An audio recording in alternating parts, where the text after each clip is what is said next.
Boss chicks, boss chicks, boss chicks, boss chicks, boss chicks, boss chicks. To all the queens who sacrifice their dream, to all the queens who put their lives aside, this is now your time to shine. This is now your time to shine. Boss chicks, boss chicks. Rise up, take your place. Rise up, take your place. Rise up, don't look down. Just rise up.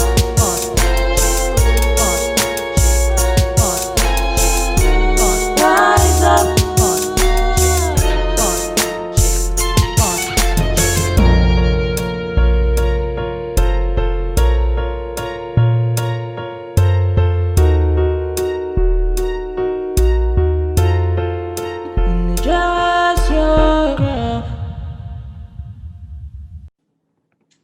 Good evening. Welcome back to another episode of Boss Chicks. I am your host, Sena Williams, and I'm here with my co-host, Latoya, Andrea, and Lashondra. We want to thank you guys again for tuning in for another episode, joining us every Tuesday when you can be doing something else, but you are out here watching and sitting down, taking some time out with us. So tonight we have a special treat in store for you. As we get ready to approach the holiday season, you know, mental health is real, especially among women.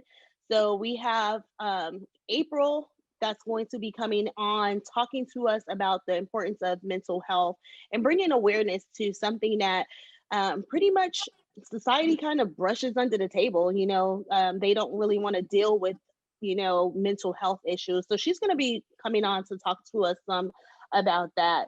So definitely want to make sure that you guys are engaged and watching because, like I said, mental health is real. One of the things I was researching about mental health in women that I did not really know until I started researching and I started thinking that about it was that 1 in 5 women, according to the National Women's Health, 1 in 5 women battle mental health in the world, not just in a state, but in the world. So imagine how many women is in the world. 1 out of every 5 battle some sort of mental health issues. And when we think of mental health, the first thing that comes to our minds of mental health is like suicidal or depression or bipolar disease, but that's not all mental health. You know, women, everyone has a different sort of mental health issue they battle. For women, some of the mental health issues that I found out was depression, anxiety, stress, worry, bipolar, and the most common in women, and we battle this especially during menstruation, is depression and anxiety. I did not really associate anxiety with mental health. I know for myself, when I used to take a certain kind of birth control, it had me like worry a lot. So, because of the imbalances in our bodies and the things that we put in, we do suffer things and not knowing that it is like it could develop into some form of mental health. Did you guys know that? Yeah. Now, Andrea, coming from a nurse aspect, I mean, like, what do you like? Have you ever? Did you guys have to study like stuff like this on mental health? Oh yeah. We didn't get like a huge chunk of mental health, but I did get to experience it as far as going to the clinical sites. Mm. And we went to, I mean, there are sites and hospitals dedicated to just mental health. And that Mm. can be from anywhere from like psychosis to people with severe depression and anxiety, people who have suffered mentally from, I mean, even injuries and also Oh yeah. what is that? Drugs. the aftermath of drugs and alcohol and stuff like that. So that was the school side. Working as a nurse, I had a lot of patients and who had a lot of depression and anxiety, and you see them on these different medications, and sometimes leaving the room was hard because you could tell that they wanted to talk, but they were just not allotted a lot of time to sit there and spend with them, which sucks because it's something that people really need to just, sometimes somebody just needs you to sit down and just listen to them. And talking it out helps people. I mean, if you can pull it out of them, if they feel safe enough to discuss it with you, then it can really help a person. I think that's the most challenging areas too. And when you're dealing with mental health is not fully knowing, like being educated in it. And when you have, especially for all of us, we're in an area of work where we're service first. So you don't really know, you can kind of like pick up signals if maybe your clients are battling something. But when you're in a service industry, it's like, how do you help someone besides being there, to listen? At what point do you feel like, it is out of your scope of what do you say? Your scope of work. Yeah. Yeah. So, I think that's like the biggest challenge, as a service provider. Yeah, as a service provider, how do you, what are some of the things or tips that, you would do? And it's real, especially during the holiday time, people suffer the most because they either are feeling alone, they start reminiscing on, childhood issues, abandonment, if they don't have money to, provide for their families. So, Right. yeah, it is definitely something that I think we need to be aware of. I think it's also something that society just needs to know it's real and seek help. Like if you need help, I went to therapy before. I love going to therapy. Therapy helps. Like it really helps. I am an advocate if you have issues and you can't really talk to people. And it's not that I can't talk to people, because I can talk to my siblings, I can talk to my husband. It's just I needed an outside, voice. I needed an outside ear. So I am an advocate. Hey, it's nothing about being too young, being too old, being black, white, purple, orange. If you need help, get help. It is definitely very very real. So yeah. You guys got anything you want to talk about? Say anything before we bring in our guests? So I was really excited about this topic, especially to hear from someone that is so invested in it, because I am going back to school. And I know people think, well, you're in fitness, so what are you going back to school to deal with mental health? Well, there's different types of mental health. There's the emotional, the psychological, and the social well-being. And I feel like mental health is just as important as your physical health. And you can't really separate the two. They kind of impact one another. Mental illness can impact your physical health, as well as your physical health can impact your mental health. For example, like with depression, it doesn't just impact your mood or your motivation, it also impacts and affects your immune system. And it allows you to get sick easier and also stay sick for much longer. So for me, that being able to be able to help my clients fully, not only with just their physical ability, but with that mental ability as well. Because with fitness, you have to have that mental strength first.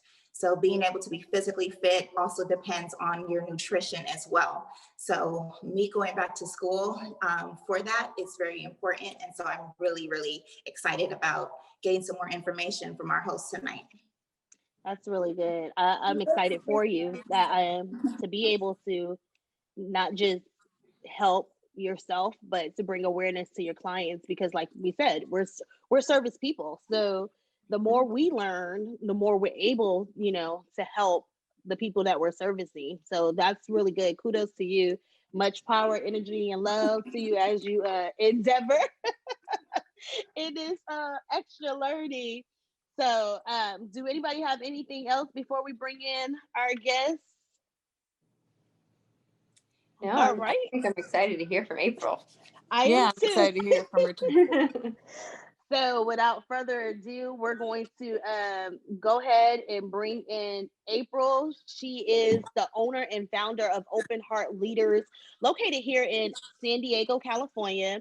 Open Heart Leaders has been in business since 2003, which started off as an educational field, and now they are servicing the community. And their goal and their purpose is to restore broken networks and funnel lost resources back into marginalized communities.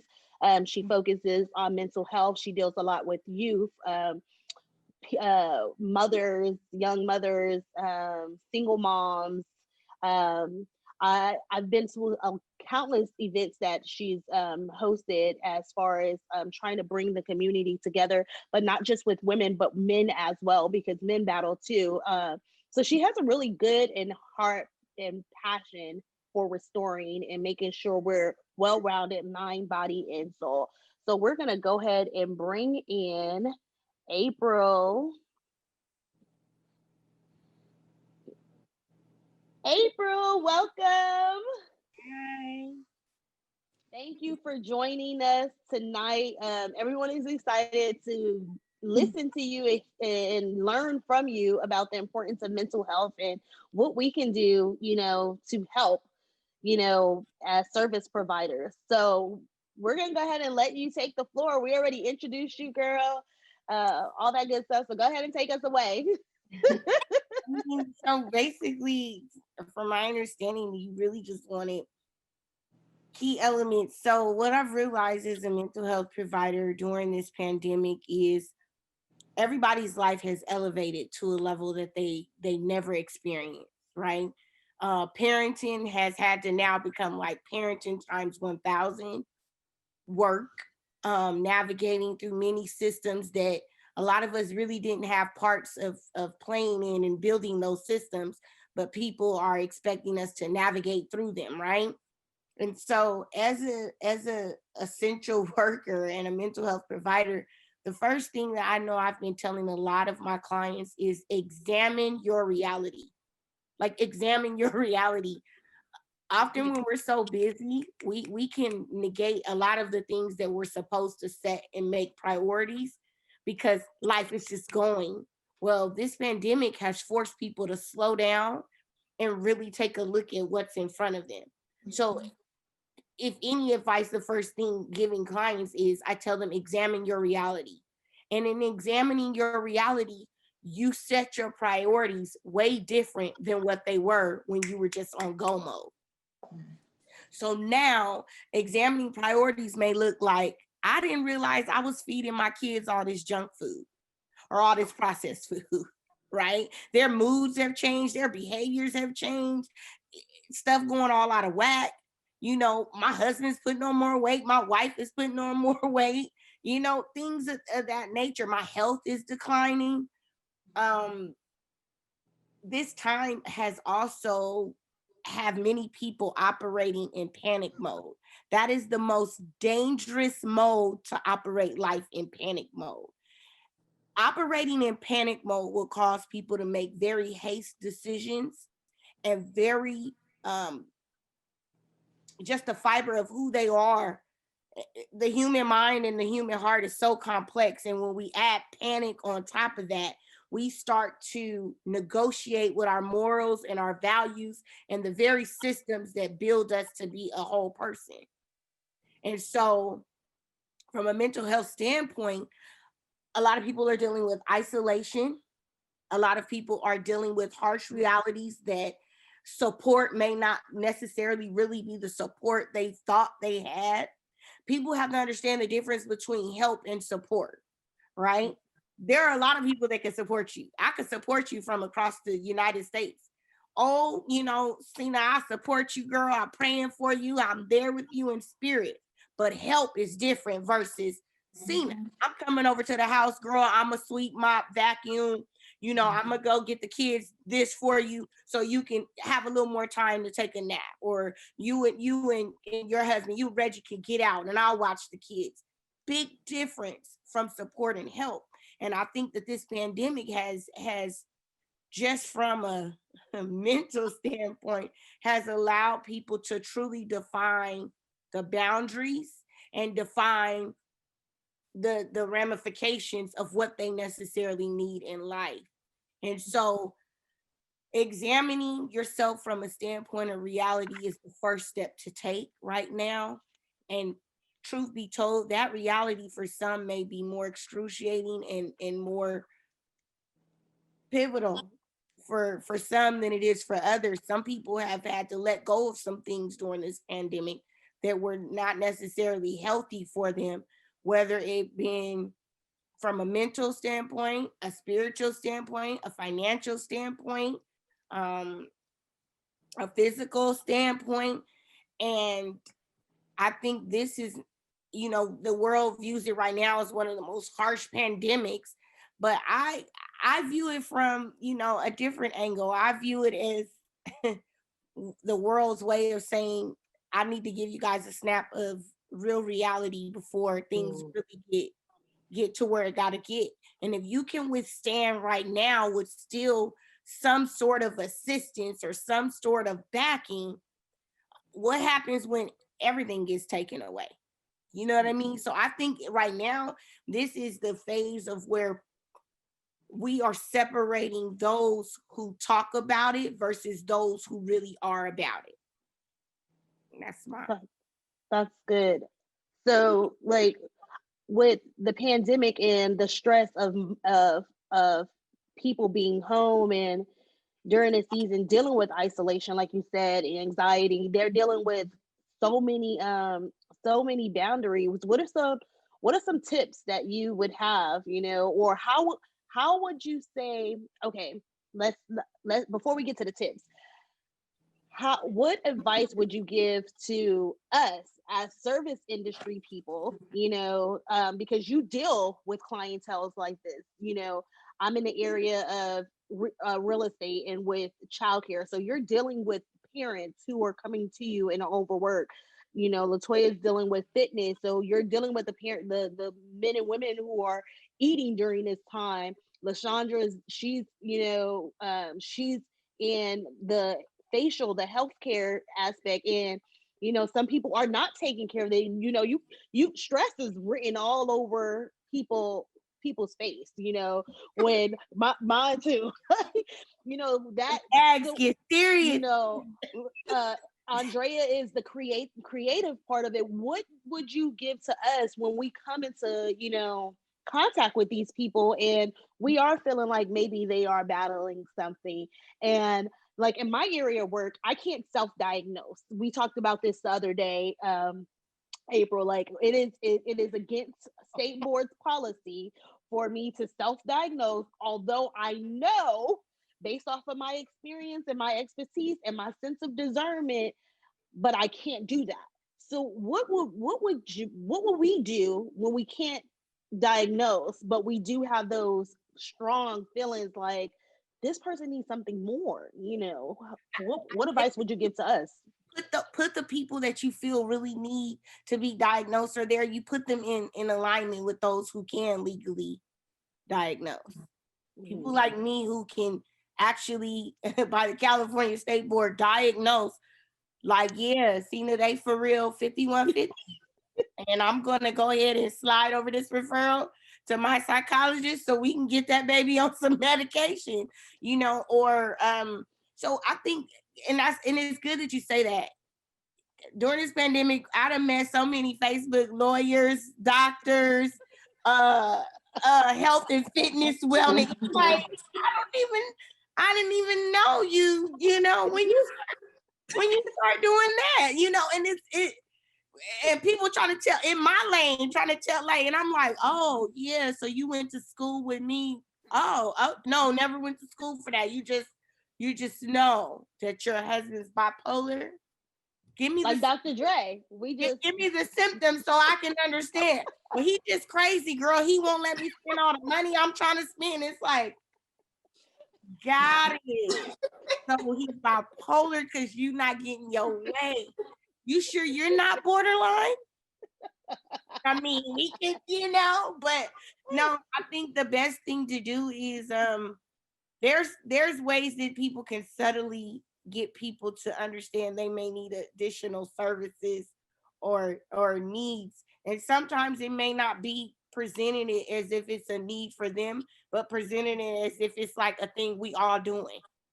You see that person gaining weight in this pandemic, don't be like, girl, you eat a lot. You need to, girl, let me tell you, listen, my homegirl Toya, girl, she got this bomb gym in her home, like her and her husband. It's just so bomb. I'm going on next Wednesday, girl. I want you to come with me because I want us to see how we feel this out. You see what I'm saying? You done pumped your arm up. She's like, oh, girl, you want me to come to you, girl? Not knowing, like, Toya, when we get there, work us out because baby been scarfing these donuts. Her husband's mad. Like, we gotta get her down. You know what I mean? Or that person that is really depressed because, so like, perfect example, my mom turned 60 this year. And we were in the midst of planning, like, my mom has never had a birthday party since she was 1 year old. Aww. So we were in the middle of planning this big birthday party and then the pandemic. And I knew it kind of put a damp on my mom because my mom is also a creative brain. My mom makes the wreaths and the bows so she was all pumped and then no. So subtle ways was people introduced me to other creative people, the people that make the balloons, and one of my clients who does some things like that was like, let me bless your mom. Like, tell me the address, tell me, like, what are her colors? I was like, she was supposed to be in Hawaii. She was like, got it. We're going to do a Hawaii theme outside the whole house. And I mean, it was just so amazing. And it brightened up my mom's spirit because she's like, oh my God, I never would have thought of that. I noticed too, in the sense of something like what you do, Sena, as far as being a realtor and on the flip side, being a caregiver for the babies. Even the connection on the back end is helpful. You know what I mean? Because when you got a bunch of kids together, naturally their parents are already in their own little group together. Because it's like all our kids go to school together, all our kids do what they do together. Just alone, you've already helped them build a support system of understanding. Whereas one parent may not have been so comfortable before to be like, I don't have a babysitter or there. Yeah, Miss Sena may not be open to daycare, but now these parents have connected. Hey, girl, I have to really go to this doctor's appointment tomorrow, and I have nobody to watch such and such. Girl, bring him over here. I'm gonna watch him for 2 hours, and I got you. The build, the connection, the support, right? In regards to Miss Lashondra doing facial and health, simple. Let me tell you something. During this pandemic, I done probably used every product in that bathroom that while I was on the go, I never paid attention to all them facial cleaners I bought. And all, it was always your simple, let me wash my face and I'm out. Right. I'm in there with a whole 8-minute, and then I'm gonna, I'm gonna bring the oil up this way to exfoliate. Like I'm doing all this extra and I'm like, oh, I didn't waste my money. I'm putting all this good money to use. I done paid for all these products. So I think that right now is, like I said, where some look at it as a hindrance, I look at it as a blessing in disguise because it's truly allowed people to slow down and examine the things that they really need to take care of in life. I never would have, I've talked about wanting to lose weight for years. I've talked to your sister before. I've talked to other people and I was like, and I realized I just really wasn't serious until the doctor was like, you got to lose weight or you're going to die by this age because your blockage and your family history is stroke, heart attack, cancer. And I was like, so I like just maybe one donut, not two, but one. And then he was like, no donuts, April. What about the gluten-free donuts? I heard that they are really tasty. Like, you got a bargain. But once I realized that my trainer is somebody I've known since the 7th grade, and he's like, I love you and your mom like family. I don't want my friend to die. I don't want to get emotional. So he's like, I'm going to help you and I'm going to hold you accountable and push you. And you know, it's out of love. I'm not a stranger. I'm going to love you through this. And I've been working out with him 3 months. I've lost 11 pounds. I got my first little meal prep plan today. Nice. Like Monday, Wednesdays, Friday, I train, and Tuesdays, Thursdays are high interval cardio where girl, he be having my chunky butt running, but I do it because he supports me. He doesn't just train and be like, show up. He's doing the exercises with me like, come on, keep up. And I'm like, I'm tired. But also, and if he's watching, she's excited about it because she always talks to me on the phone about it. And I'd be like, okay. No, listen, so like, no, like literally the day we were texting, he's like, okay, so you need to be up in the morning and you need to be on the elliptical before I get there because, and I was like, well, why? Like, I still challenge him, like, well, why I gotta start before you come? He's like, because I need your heart rate up because we going right into training. And I'm like, well, what if I jump rope? I still be trying to compromise my own workouts. You know, Toya, I'm not the only one who does that. No, and then listen, Toya, side note, let me tell you what your sister did to me. I did a full 2-hour workout that day. And then I come over and Sena's like, oh, come walk this hill with me. I'm thinking like, oh, we just gonna go skedaddle up this hill. I was like, no, I'm not doing it. I stopped in the middle of the hill and I recorded for my trainer, like, look, this is all I got in me.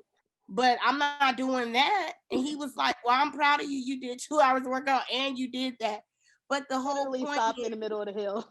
And I literally stopped and was like, I'm gonna wait for you right here and be that support. And I yelled for her going all the way up that hill. Her neighbors is probably like, why is this girl standing in the middle of the street yelling? I was like, yes, you got this. Because that's what, she might have needed. I don't know. But I knew I needed to stand right there because I was done. I don't push that hard. So my legs was burning already. Okay. So, but I think the best way, like you said, people are going to, it gives people too much idle time. And yes, they do try to self-diagnose or they do try to veer off into other people's lanes. You have to be careful of those things. Mm-hmm. Like I said, there are some people now who are not, you have to pay attention. Just like people bring their children to your daycare because you're certified by the state, you have licensure to do that. My trainer has the certifications that, and I know what Justin went to college for, the same as my friend that's a PE teacher, Tunisha, BSD. I know they have degrees and the education behind the human body. He's not just pick up the weights. He's saying, hey, when you do this, this is what we're working out, and this is why. Mm-hmm. Because when you get those migraines, that means you're carrying stress in your neck, April. I need you to. And I'm like, I never knew that. How did you know? And he's like, yeah, I went to school for this. Like, that's all I know. And I'm like, oh. Latoya is an advocate about that. Don't be going nowhere who ain't got no training, no certification, ain't got no insurance. Certification, education, something to back up what you're saying. He will tell you, like, who told you to do that, what kind of work, and tell you when you're doing the exercise wrong. There's been plenty of times he'll say, do mountain climbers. And, I try to tilt my body up a little higher so my knees go up at a little angle rather than the angle where it really starts burning. Girl, it gets to burn in your stomach. You be like, hold on, it's burning. He's like, that means it's working. Let's do it the other way. Let's do it the other way where it looks like it's working, but I'm really just getting the look. But no, he don't play that. And then, and when I think about like Andrea, there are a lot of people who have to get real creative with these what do they call them? Drive-through baby showers and birthdays. I done seen people doing the most. I just seen right now someone's my friend, her grandmother just turned 99. Aww. And she loves tulips.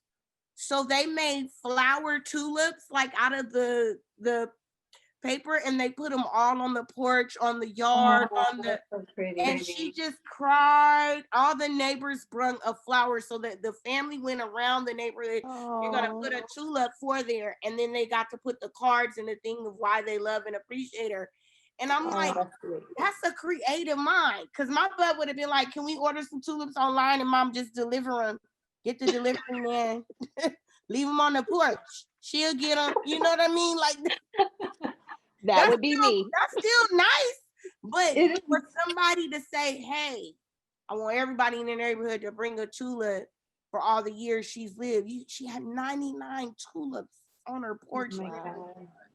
For every year that she's been alive, from the grandkids to the neighbors to the people at her church, everybody brought in different colors. And I'm thinking, who sat up all night and made these paper tulips? Well, her grandkids did. Wow. Nice. Yeah, not me though. You know, and so it's just, I'm just saying, my patience. She either got a stick and a picture of a tulip on it. You know how you cut out the pictures and we would all been outside waving them sticks. That still would have been thought of that. But no, the advice I would give is introduce to the subtle way to get people involved in the things you know they need is to subtly do it, to not make them feel excluded, but make them feel included. Because they already feel excluded with what's going on. So you have to include them in those process. I even got one of my board members now who goes to the gym too, or we work out too, and we've gone some mornings together where she may have felt a little discouraged, and I'm like, just come during my time. And she's like, well, you pay him for that. I don't want to. I'm like, he don't care, and he don't. He be like, so okay, we training together, cool. You cool with that, April? I'm like, yeah, because I'm selfish. I don't be wanting to share my time with nobody because I don't want nobody else to hear me complain and cuss nobody out. That's just not what I want in the streets about me. You know what I'm saying? So it's cool though. But no, you have to include them with a little extra push. You know what I mean? That is definitely some wisdom. You have dropped some major gems down for us. I definitely hear you when you say including them without excluding them, and I didn't really, see it that way. But so thank you for definitely doing that. Before we let you go, ladies, do you guys have any other questions you want to throw at her? Man. It was good to have you on, and you're funny. Yeah. I miss you, April. Oh, that little baby. Oh, she's so juicy. But I would like to hear more from you. I think that you had some really good insight, and it helps. Believe it or not, we hear, well, for me, I hear so many people problems, so many what people have going on. Sometimes I can't keep up. The other day, my client came in, you kind of remember their kids by name because everybody talk about their kids. I said the wrong kid's name. Like we have so much going on. You have How dare you not forget my kid's name? How dare you not remember my child? I know. I am. But we have so much going on, and so many different things, so many people's problems. So it's good to hear your insight. So thanks. But thanks for coming on. Though. Set your boundaries. Like so true. Or your clients. Let them know, hey, I'm not your therapist, but I got some numbers. If you feel like that's the avenue you need to go, it is okay to listen. Boundaries are for you, and boundaries are your boundaries, and they may make other people uncomfortable, and that's okay because it's my boundaries. So if your service is saying, I do your facials, I take care of your skincare, I take care of those elements of your life, let people know I am not a dumping bag. Please don't dump on me. Now, a general, how your day? How was your week? Oh, girl, my week was good. Getting the kids together. That's general conversation. But going into all their elongated situations and that, you're more than you are allowed. It is your God-given right to say, hey, before we go into all that, girl, I don't want you to feel like I don't care about you as a person or my client, but I don't have the mental capacity to handle all of that. That's really good because I was sure Let about to me ask I that get know. question. Whew. somebody that can do that though. If I you wish I could say that so eloquently like that. Right. Girl, I tell people all the time, like, I don't have it in me right now, even though this is my lane and this is my occupation. And there, sometimes I have to tell people I don't have it in me today. Like, Yeah. I can have we a talk in the question. middle of the week? Just had someone that had to stop training because of the mental health issue. And although I couldn't give any advice because that's not my scope of work, can you let me know maybe how I can find information to help someone like that if it did come about again? You have to I say this for everybody who's like you guys are all in important fields. You have to listen for the trigger words that or trigger behavior that people have or display. Mhm. If your client Toya was dealing with some other things that was elongating maybe her workout sessions or their workout moments in there, listen for the words, maybe kind of jot and then connect with the resources in there, because what I'm learning about physical health through my trainer, through Justin Hunt, I'm gonna shout him out, Hunt, is everything is kind of whole. It plays out in a whole. It, Mhm. it seriously, even my mood, he could tell. Like I could go in one mood, and then when I'm done working out, I'll be like, okay, I'm good now. I'm pumped. I'm because it has nothing to do with whatever. It's everything to do with the way that the blood is starting to flow through my body, and I've opened up some things. It's like, okay, woo, I could breathe on a stretch, on a move. I would say the best advice for that kind of situation to it is I don't know what you do in the beginning of your sessions when you get new clients. Maybe insert a section on your application about mental health Yeah. so you have some kind of short insight if they've struggled with depression, if they struggled with anxiety, PTSD, That's any of good. those things before, because you can too do the studies and incorporate specific elements into their workout that help them mentally, even though for them they're like, oh, it's a thing. Like I'm like we do this stress challenge that Justin does with me, and it's simply with the what do they call the stretch bands or the weight bands from there. The So resistance each week bands. he tells me walk out how far you feel you think you stressed out this week, and I'll be running and stressing, and the whole time I'm in my mind I'm showing you, but in his mind he's like, "Woo, you doing that workout, right?" And I'm like, oh, I was just showing you. And he's like, yeah, show me for 12 minutes. Like, let me show you. And I'm like, you see how stressed I am? He like, girl, you was stressed, friend. Good grief. It's all about strategically understanding who you're dealing with and how you can apply it into your business sector. Yeah. Did I answer your So I question? do have that in my questionnaire for when people do come in, because I have a whole questionnaire of how I'm able to approach their workouts. So my question is, because she had to cancel her sessions, so she's no longer training with me because it was becoming the depression was becoming too much for her at that time. And again, that's out of my scope, so I didn't press the issue.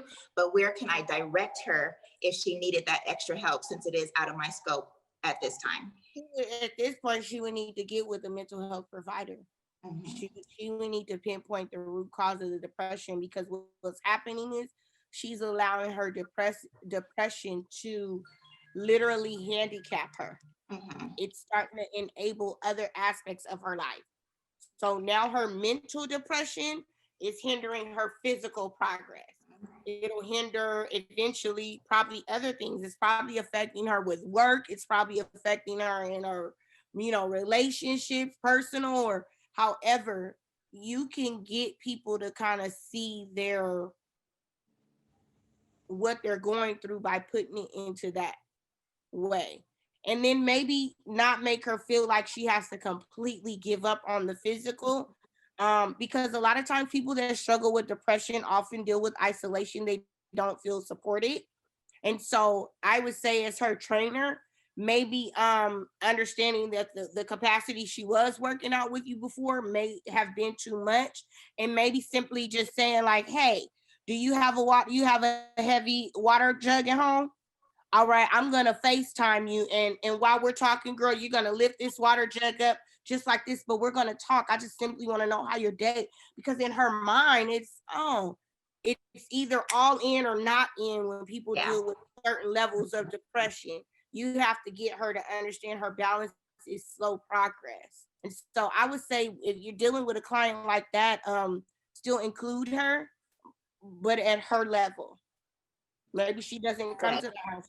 She stays home and does it with you doing FaceTime. That's exactly why I'm going back to school for that, because I do want to be well rounded in that area. So Yeah. thank you. That's some good information.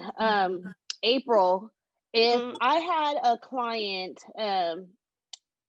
give us some resources, or how would we connect with you to be able to send clients, or just letting people know, hey, there is help, some resources like phone numbers, your Instagram information, on how can we refer people to your office. I know you have a bunch of licensed therapists in your field. You also have just different resources that you're able to help connect people with food and jobs and all sorts of stuff. So before we let you go ahead and tell everybody where we can find you. Where can we get this information from? So people can find me on my website, www.openheartleaders.org. That is one way to veer people where they can see many of the programs and services that Open Heart Leaders offers. Another way, our phone number is 858-256-OPEN. It's simple, 858-256-OPEN, which translate into 858-256-6736. And we are Open Heart Leaders on Facebook and Instagram, and Open Heart Leader on Twitter. And we have a LinkedIn at the Open Heart Leaders. Um, I would say the best way, yeah, is have them reach out via that or call. And what happens is we'll navigate them through whatever resources or elements that they may need based on what they're calling for. We are proud to announce I am the only African American female led mental health service that offers whole wraparound services in San Diego. And so That's being good. recognized for Congratulations. that, thank you, was such a blessing, because that opened up doors for other avenues to come through, to make sure that we stay open and that we stay servicing the community and the people. We recently just networked. I have what we call each other the Black Unicorn Crew, which means like we're distinct, one of a kind of ourselves in there. Um, a lot of people don't understand that the education and the training and the certifications and the things that go behind having a business like this. I'm a master certified life coach. From there, I did my certification over 9 years ago. And now I'm getting ready to go back to school or go back into class to recertify, because there's a new level that opens up a little bit more about cognitive behavioral therapy that I want to tap into for my clients. And in order to do that, I have to go back to the school to get that. And now I'm going to get that, because my clients deserve the very best when they're spending their hard-earned money to make themselves better. Um, and so we have an educational psychologist. She's my director of education and counseling. She deals more so with parents or people who have children in school who have maybe been misdiagnosed or never or been underdiagnosed, especially in a lot of minority communities. She deals with a lot of IEPs and getting our parents on the right path to getting our kids what they need to excel in education. I have a Black That's male really good. psychologist. He deals with just our men, and from there, I have 3 Black male therapists. I have a Hispanic therapist. So it's just, I want people to see collectively that our people can serve our people at the capacity that we need. I just recently linked up with my trainer to say, like, we need to do something because a lot of people in the community during this pandemic they're overeating. Like, it's a lot going on, and so there and connecting. I'll probably be calling Toya too. Connecting our people with what resources may work for them is simply what we do. So by connecting people with me, I'm eventually going to connect them back to those who brought them to me, because in some element I show them how when we all build that village, we all need each other at some point in our lives. That is so awesome. You dope. You already know that. I only hang out with dope people. So once again, we want to thank you so very much for joining us, taking time out of your Tuesday and hanging out with us. Thank you for all that you do, servicing the community, bringing awareness to mental health, bringing awareness to what's going on within, the community. We truly appreciate you holding down the fort. So before we go, Andrea, go ahead and tell the people where they can find you at. You can find me on Instagram, myeverythingbeautiful.ag. All right, Latoya. You can find me on Instagram at train_with Toya. And how about you, Lashondra? Where can they find you at? At PT_Artistry_Spa on Instagram. And April, one more time, where can the people find you at on social media? At Open Heart Leaders. Facebook. All right, and all my information is listed below. You can find me at any one of those avenues, whether it's daycare or whether it's buying a home for the holidays. We want to thank you guys for tuning in for another episode. Shout out to our families, our friends for always tuning in and supporting us. Shout out to our creative director, Chris, for holding down the fort all the time and making sure everything is live. We want to thank you guys again for tuning in to another episode. Boss Chix out. Bye. Boss Chix, Boss Chix, Boss Chix, Boss Chix, Boss Chix, Boss Chix. To all the queens who sacrifice the dream, to all the queens who put their lives aside, this is now your time to shine. This is now your time to shine. Boss Chix, Boss Chix. Rise up,